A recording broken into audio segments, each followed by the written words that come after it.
नमस्कार, आप देख रहे हैं एमबी नेटवर्क। मैं हूं आपके साथ पंकज यादव। करते हैं बुलेटिन की शुरुआत इस वक्त की बड़ी खबर के साथ। तो आजम खान के 20 ठिकानों पर आईटी की छापेमारी। इस वक्त की बड़ी खबर आपको बता रहे, जहां पर 19 टीमों ने देश भर में 20 ठिकानों पर की है छापेमारी। 6 महीने पहले हलफनामे की शुरू की थी ये जांच और मोहम्मद अली जौहर ट्रस्ट से जुड़े ठिकानों पर छापा मारा जा रहा है और साथ ही छापे में आय से जुड़े महत्वपूर्ण प्रमाण पत्र भी मिले हैं। इस वक्त की बड़ी खबर आपको बता रहे, जहां पर आजम खान की जो मुश्किलें हैं वो लगातार बढ़ती जा रही हैं और एक बार फिर से आजम खान को लेकर एक बड़ी खबर, जहां पर आजम खान के 20 ठिकानों पर आईटी की छापेमारी। 19 टीमों ने देश भर के 20 ठिकानों पर यह छापेमारी की है।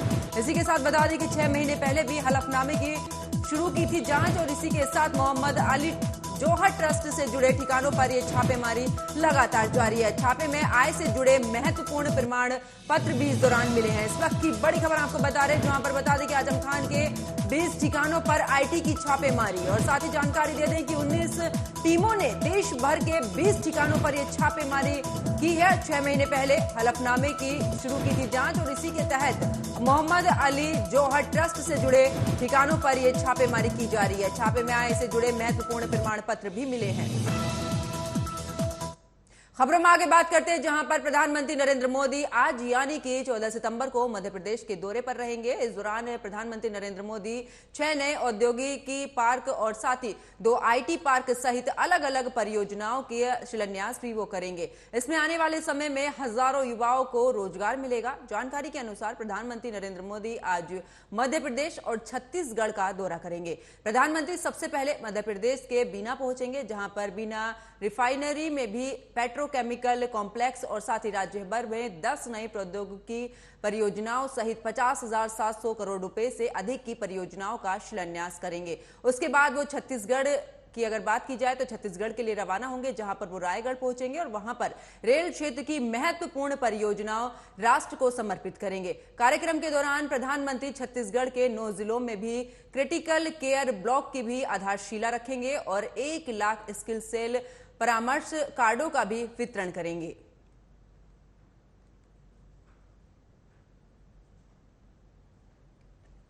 तो प्रधानमंत्री नरेंद्र मोदी का मध्य प्रदेश और छत्तीसगढ़ का दौरा रहेगा। आपको बता दें कि सबसे पहले वो मध्य प्रदेश के दौरे पर रहेंगे, जहां पर 6 नए औद्योगिकी पार्क और आईटी पार्क का शिलान्यास करेंगे। इसी के साथ आपको वो ये भी बता दें कि वो छत्तीसगढ़ के रायपुर भी इस दौरान पहुंचेंगे और इस दौरान प्रधानमंत्री नरेंद्र मोदी वहां पर भी तमाम जो योजनाएं हैं उनको लेकर भी राष्ट्र को समर्पित करेंगे। तो आज प्रधानमंत्री नरेंद्र मोदी का मध्य प्रदेश और छत्तीसगढ़ का दौरा रहेगा।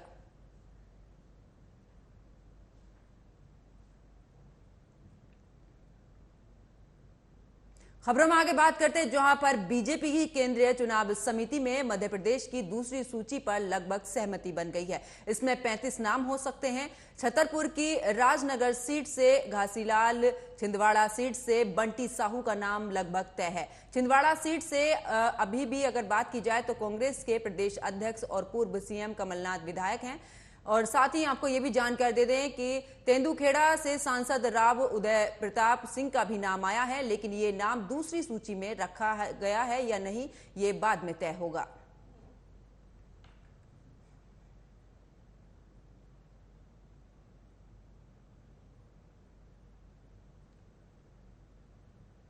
और रुक करते हैं अगली खबर का, जहां पर केंद्र सरकार ने 18 से 22 सितंबर के लिए संसद का विशेष सत्र बुलाया है। इस दौरान संसद में 4 बिल पेश किए जाएंगे। राज्यसभा की ओर से 13 सितंबर को जारी संसदीय बुलेटिन में इसकी जानकारी दी गई है। सत्र के पहले दिन यानी कि 18 सितंबर को राज्यसभा में 75 सालों की संसदीय यात्रा, उपलब्धियां, अनुभव, यादों और सीख पर चर्चा होगी।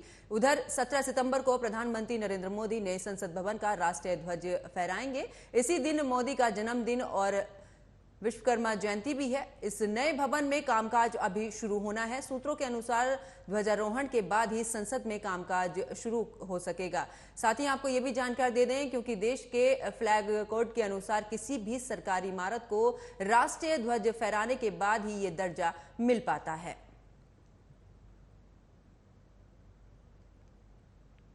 तो संसदीय बुलेटिन से ये जानकारी दी गई है, जहां पर बता दें कि राष्ट्रीय ध्वज की अगर बात की जाए तो ध्वजारोहण के बाद ही संसद में जो कामकाज है वो शुरू होता है और संसद के विशेष सत्र में 4 बिल आएंगे और जल्दी ही संसद का ये विशेष सत्र जो है वो शुरू होगा। और आपको बता दें कि प्रधानमंत्री इस दौरान सबसे पहले यहाँ पर जो ध्वजारोहण है वो करेंगे और उसके बाद ही आगे की जो कामकाज की प्रणाली है वो शुरू होगी। खबरों में आगे बात करते हैं जहां पर उपराष्ट्रपति जगदीप धनखड़ आज राजस्थान का दौरा करेंगे। इस एक दिवसीय दौरे में जयपुर, टोंक और अजमेर में अलग अलग कार्यक्रमों में वो हिस्सा लेंगे। इसी के साथ उपराष्ट्रपति विशेष विमान से नई दिल्ली से राजस्थान के लिए रवाना होंगे, जहां सबसे पहले टोंक जाएंगे और वहां पर विकास नगर स्थित केंद्रीय भेड़ और ऊन अनुसंधान संस्थान का भी इस दौरान दौरा कर वहां के वैज्ञानिकों और स्टाफ से भी मुलाकात करेंगे। इसके बाद उपराष्ट्रपति जयपुर के बांध सुरक्षा पर भी आयोजित अंतर्राष्ट्रीय सम्मेलन में मुख्य अतिथि के तौर पर भाग लेंगे और सम्मेलन को संबोधित करेंगे। इसके बाद वो जोबनेर स्थित श्री करण नरेंद्र कृषि महाविद्यालय के स्थापना दिवस समारोह में भी मुख्य अतिथि के रूप में भाग लेंगे और साथ ही महाविद्यालय के शिक्षकों और विद्यार्थियों से संवाद भी करेंगे।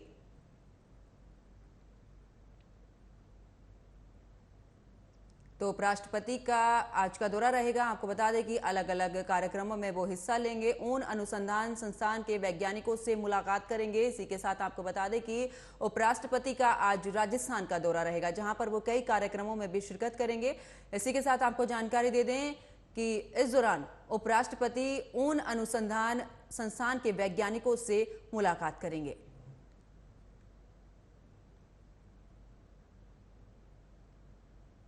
खबरों में आगे बात करते हैं जहां पर पुणे में राष्ट्रीय स्वयंसेवक संघ की 3 दिवसीय अखिल भारतीय समन्वय बैठक आज से शुरू होगी। इसमें आरएसएस प्रमुख मोहन भागवत और बीजेपी अध्यक्ष जेपी नड्डा शामिल होंगे। इस बैठक में केंद्रीय गृह मंत्री अमित शाह के शामिल होने की भी संभावना जताई जा रही है। सूत्रों के अनुसार समन्वय बैठक में देश की सामाजिक आर्थिक स्थिति पर चर्चा होगी। बीजेपी, अखिल भारतीय विद्यार्थी परिषद, विश्व हिंदू परिषद, भारतीय किसान संघ, भारतीय मजदूर संघ सहित आरएसएस से मान्यता प्राप्त लगभग 36 संगठन और 266 पदाधिकारी इस बैठक में हिस्सा लेंगे।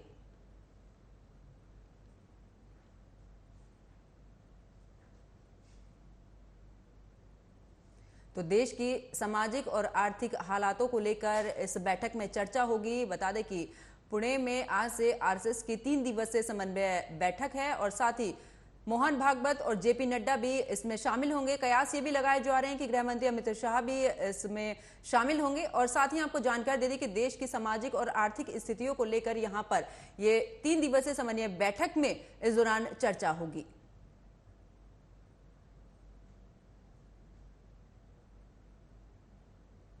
तो मार्च 2017 में लखनऊ के ठाकुरगंज इलाके में मारे गए आईएसआईएस आतंकी सैफुल्लाह के 2 साथियों यहां पर आतिफ मुजफ्फर और साथ ही फैजल की सजा पर लखनऊ की एनआईए स्पेशल कोर्ट आज यानी कि 14 सितंबर को सुनवाई करेगी। सोमवार को दोनों ही आरोपियों को कोर्ट में पेश नहीं किया जा सका और इन आतंकियों ने कानपुर में दिल दहला देने वाली हत्याकांड को भी अंजाम दिया था। बता दें कि कानपुर में एक स्कूल के रिटायर्ड प्रिंसिपल रमेश बाबू शुक्ला की 24 अक्टूबर 2016 को इस दौरान हत्या की थी और इस कत्ल को उस वक्त अंजाम दिया गया था जब रमेश कानपुर के चकेरी इलाके में साइकिल से घर जा रहे थे। इसी दौरान सैफुल्लाह और आतिफ मुजफ्फर और साथ ही फैजल ने गोली मारकर उनकी हत्या कर दी थी।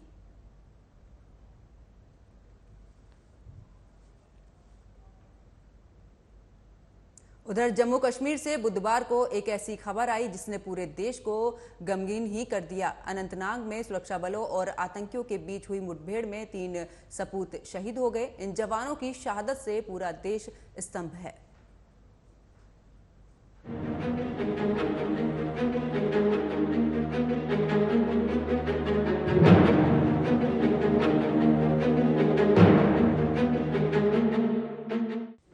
दिल को झकझोर देने वाली ये तस्वीरें जम्मू कश्मीर की हैं।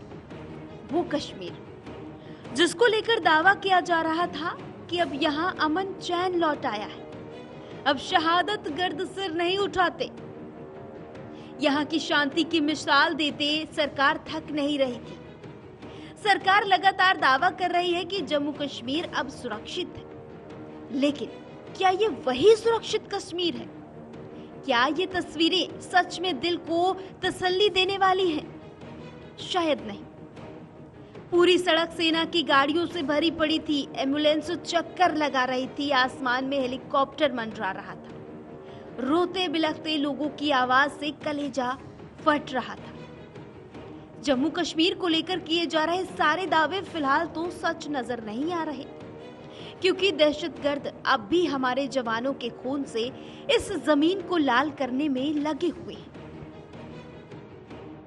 तस्वीरें अनंतनाग के कोकोरेनाग की है, जहां मंगलवार देर रात कायरो की तरह छिपकर बैठे आतंकियों ने सुरक्षा बलों पर अचानक गोलीबारी कर दी। इस दौरान आतंकियों से लोहा लेते हुए 3 जाबाज अफसर शहीद हो गए। आतंकवादियों के साथ मुठभेड़ में सेना के colonel Manpreet Singh, battalion commanding major Ashish Dhonak और जम्मू कश्मीर पुलिस के डीएसपी हुमायूं भट्ट शहीद हो गए। वीर सपूतों की शहादत से पूरा देश गमगीन है। अनंतनाग में सर्च ऑपरेशन के दौरान आतंकियों ने सुरक्षा बलों पर गोली चला दी।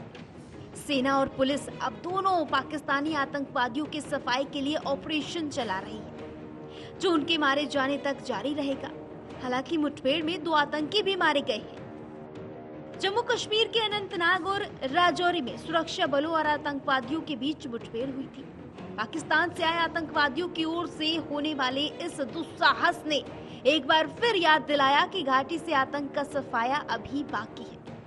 मंगलवार और बुधवार रात खुफिया जानकारी मिलने के बाद इस ऑपरेशन को शुरू किया गया। सेना और जम्मू कश्मीर के ज्वाइंट ऑपरेशन शुरू करते ही आतंकवादियों ने फायरिंग शुरू कर दी। सेना के एक अधिकारी ने बताया कि पुलिस और सेना की एक संयुक्त टीम ने अनंतनाग के कोकरनाग के हलूरा गंडूल इलाके में घेराबंदी कर तलाशी अभियान चलाया। जैसे ही संयुक्त टीम संदिग्ध स्थान की ओर बढ़ी, सुरक्षा बलों के अधिकारी उस स्थान पर चढ़ गए जहां 2 से 3 आतंकियों के छिपने की सूचना मिली थी। लेकिन जैसे ही वे ऊपर चढ़े तो वहां पर छुपे आतंकियों ने सुरक्षा बलों पर गोलीबारी शुरू कर दी, जिससे मुठभेड़ शुरू हो गई। गोलीबारी के दौरान सेना के एक अधिकारी और एक पुलिस अधिकारी को गोली लग गई। आनन फानन में हेलीकॉप्टर से एनकाउंटर में घायल अफसरों को एयरलिफ्ट किया गया, लेकिन उनकी जान नहीं बचाई जा सकी। इस ऑपरेशन के दौरान हमारे सिपाही आर्मी डॉग कैंट का देहांत हो गया। इसके अलावा हमारे 3 सोल्जर्स को भी चोट लगा था और एक एसपीओ ऑफ जेकेबी, उनको भी कॉन्टैक्ट ऑपरेशन के दौरान चोटग्रस्त हुए। उनको तुरंत ही इवैक्यूएशन कराया गया और उनको सुरक्षित अस्पताल भेजने की कोशिश की। इसी प्रक्रिया के दौरान हमारे एक सोल्जर रवि कुमार, उनका निधन हो गया ब्लड लॉस की वजह से। काफी कोशिशों के बावजूद ये इंजरीज की वजह से उनका देहांत हो गया। बाकी जो चोटिल थे उनकी देखभाल अच्छी तरीके से हो रही है और बिल्कुल सुरक्षित है। अनंतनाग में हमला करने वाले दोनों आतंकवादियों को सुरक्षा बलों ने घेर लिया। दोनों पाकिस्तानी मूल के आतंकी हैं। एक द रेसिस्टेंट फ्रंट का कमांडर बाशिर डार है तो दूसरा लश्कर-ए-तैयबा का कमांडर यूजेर है, जिन्हें ढेर करने के लिए भारतीय सेना ने ऑपरेशन छेड़ दिया है। पाकिस्तान के आतंकी संगठन लश्कर-ए-तैयबा से जुड़े रेसिस्टेंट फ्रंट को इस घटना के लिए जिम्मेदार बताया जा रहा है। उसने इस हमले की जिम्मेदारी भी ली है। ये एक जांच की प्रक्रिया के बाद पता चलेगा। फिलहाल तो ये जरूर प्रतीत होता है कि ये 2 पाकिस्तानी मिलिटेंट हैं। बाकी जानकारी छानबीन के बाद ही आपको बताया जा सकता है। फिलहाल सेना और पुलिस के जवानों ने पूरे अनंतनाग को घेर लिया है ताकि बलिदान का बदला जल्द से जल्द लिया जा सके और दहशतगर्दों को उनकी इस कायराना हरकत का जवाब दिया जा सके। Bureau report, AMV network.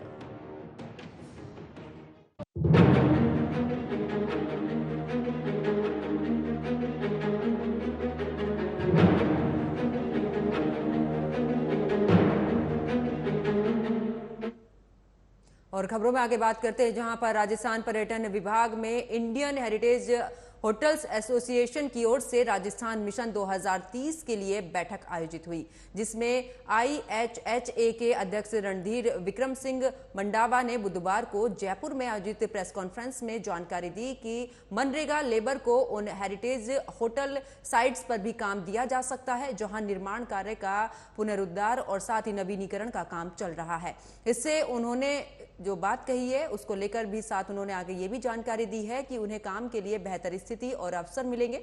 Rajasthan में लगभग 200 हेरिटेज होटल हैं। इसमें आगे काफी विकास भी होने की भी संभावनाएं हैं, जिससे रोजगार के प्रचुर अवसर भी पैदा होंगे। वहीं आपको ये भी बता दें कि ये प्रेस कॉन्फ्रेंस आगामी 15 और 16 सितंबर को अलवर के तिजारा फोर्ट में होने वाली 10वें IHHA एनुअल कन्वेंशन की भी घोषणा के लिए भी आयोजित की गई थी।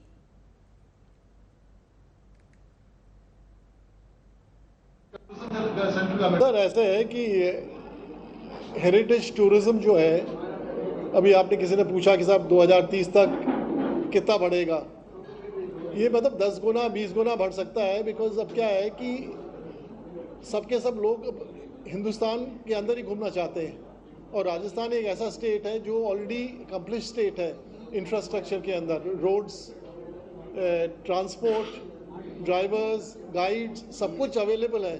तो इसलिए क्या है कि बहुत आराम से ये बिजनेस को 10 गुना 20 गुना बढ़ा देगा, क्योंकि अभी क्या है कि उसको खाली थोड़ा सा पुश चाहिए और उसके बाद में टूरिज्म कैन इंक्रीज। अभी जैसे टूरिज्म पॉलिसी का जो वो अनाउंसमेंट हुआ है कि बेनिफिट्स दिए टूरिज्म पॉलिसी के बाद में, सो अब सब लोग इसके अंदर आना चाहते हैं। आप रूल्स एंड रेगुलेशन सिंपल कर दीजिए और आप देखिए अपना टूरिज्म बढ़ेगा।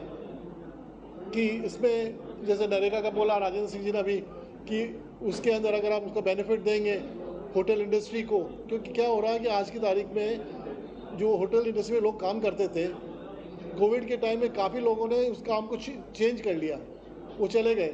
तो अभी नया रोल लोगों का है, तो सब नई ट्रेनिंग की जरूरत है। तो ये नरेगा और इनके थ्रू ट्रेनिंग हो सकती है। खबरों में आगे बात करते हैं, जहां पर रांची में मौसम एक बार फिर से करवट लेने वाला है। मौसम विभाग ने येलो अलर्ट जारी करते हुए आज से अगले 3 दिनों तक भारी बारिश की भी संभावना जताई है। विभाग के अनुसार अगले 24 घंटे के अंदर राजधानी रांची सहित राज्य के दक्षिण भाग के कई जगहों पर बारिश होने की भी संभावना है।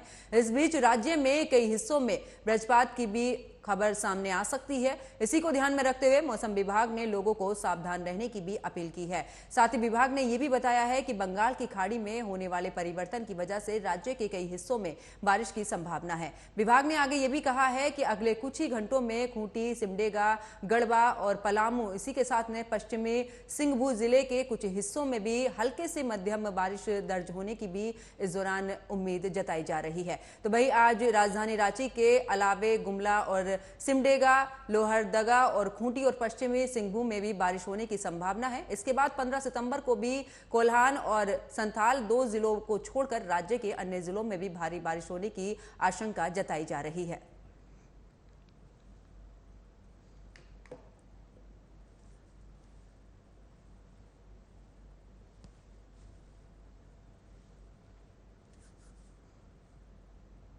तो मदरसों में एक नया फरमान जारी हुआ है और यह फरमान वक्फ बोर्ड की तरफ से भी जारी हुआ है। वहीं देवभूमि उत्तराखंड की अगर बात की जाए तो उत्तराखंड में संस्कृत पढ़ाई जाएगी, इस तरीके का फरमान जारी हुआ। लेकिन कुछ राजनीतिक ऐसे हैं जिन्हें यह बात पच नहीं पा रही है। इसी को लेकर यह रिपोर्ट देखिए।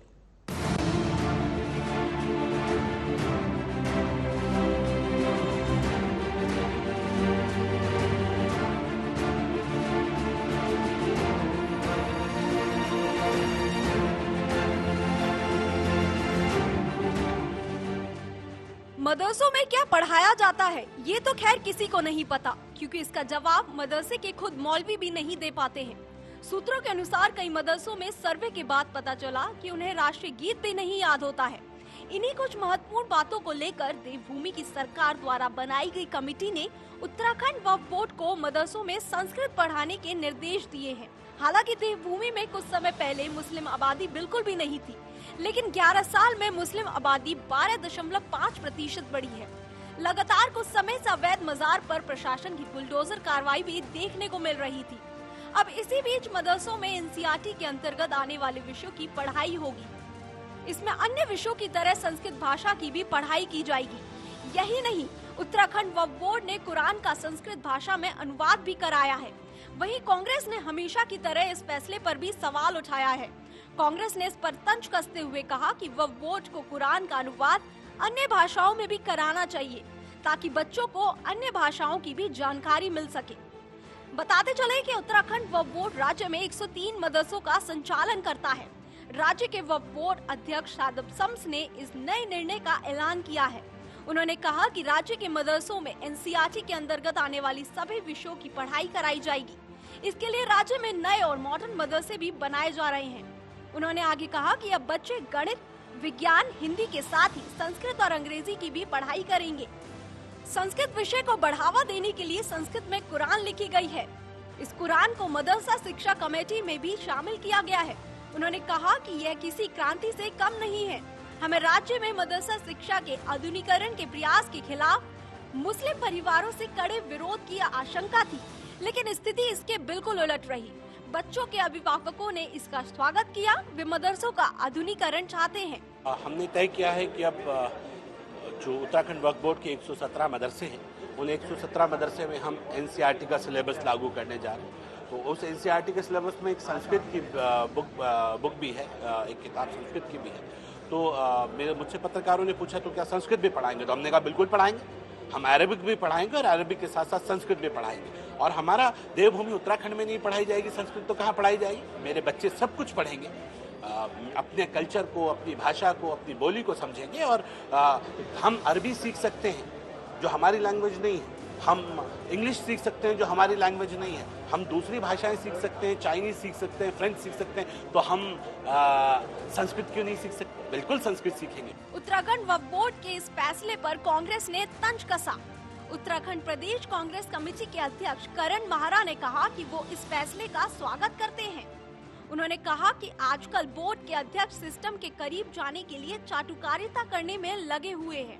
इस दौरान उन्होंने ये भी कहा कि कुरान का अन्य विषयों में भी अनुवाद कराना चाहिए। जानकारी के अनुसार उत्तराखंड के मदरसों में संस्कृत पढ़ाने की मांग 6 साल पहले मदरसा वेलफेयर सोसाइटी ने उठाई थी। मदरसा वेलफेयर सोसाइटी ने उस समय उत्तराखंड के मुख्यमंत्री रहे त्रिवेंद्र सिंह रावत को पत्र भी लिखा था। कमेटी ने त्रिवेंद्र सिंह रावत से मांग की थी कि मदरसों में संस्कृत विषय के शिक्षकों की तैनाती की जाए, ताकि बच्चों को संस्कृत भाषा में भी पढ़ाई की जा सके। हालांकि तब रावत सरकार ने इस मांग को ये कहकर खारिज कर दिया था कि ये सुझाव अव्यवहारिक है। इसके लिए यहाँ नए और मॉडर्न मदरसे भी बनाए जा रहे हैं। इस फैसले के बाद विपक्षी सरकार में क्या हलचल होती है, ये बड़ा सवाल है। हालांकि मदरसों में संस्कृत पढ़ाई जाने पर कांग्रेस का बौखलाहटपन तो सामने दिख ही गया, लेकिन जिस तरीके से ये मुद्दा उठ रहा है, बयानबाजी का सिलसिला लगातार बना रहेगा। सारी अपडेट से जुड़े रहने के लिए बने रहे हमारे साथ। Bureau report, AMV network.